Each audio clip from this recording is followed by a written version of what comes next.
দই মুরগা। এত সুন্দর রেসিপিটা, এত সহজ পদ্ধতি যে আপনারা করে দেখতে পারেন।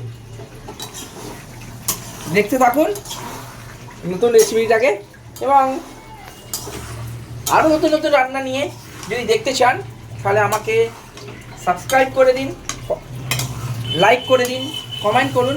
আরও নতুন নতুন রান্না নিয়ে আপনাদের সামনে হাজির হব।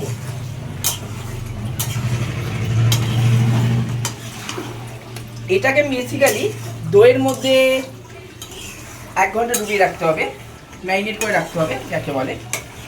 তার সাথে এটা আমের আচার, কাঁচা আম দিয়ে এটাকে রেসিপিটাকে তৈরি করতে হবে।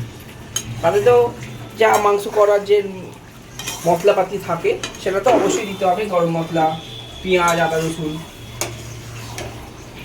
এর সাথে একটা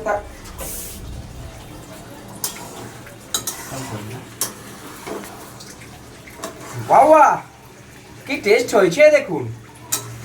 আপনারাও কি পাচ্ছেন টেস্টটা? তাহলে চলে আসুন আমার বাড়িতে নতুন রেসিপি রান্নাটা টেস্ট করার জন্য।